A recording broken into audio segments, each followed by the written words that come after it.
லைஃப்பில் எவ்வளோ பெரிய விஷயமா இருந்தாலும் சரி லைட்டாக தான் எடுப்பார். சார் புது வசந்தம் பின்னுது சார், சூப்பர் ஹிட் சார். ஆ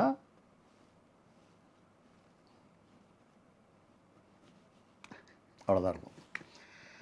அடுத்த படம் விக்ரமன் சார், அதே விக்ரமன் சார், பெரும்புள்ளின்னு ஒரு படம்.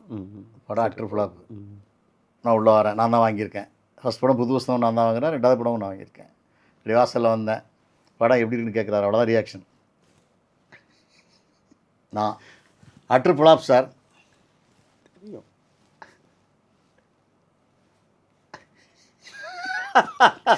எனக்கு தெரியும். தெரியும், அவ்வளோதான். உட்காருங்க, தெரியும் தப்பாயிடுச்சுல. நானும் யோசித்தேன், தப்பாக தான் ஆச்சு. நெக்ஸ்ட் படத்தில் கரெக்ட் பண்ணிக்கலாம். ஓகே, அவ்வளோதான். அது மாதிரி ஒரு மனிதர். ஆனால் என்னென்னா, வாழ்க்கையில் எதை கண்டுமே மிரளாதவர். சூரியவம்சம் கொட்டுது, அதுக்குன்னு கூட சார் சூரியவம்சம் கொட்டுது சார், அவ்வளோதான் இருக்கும்.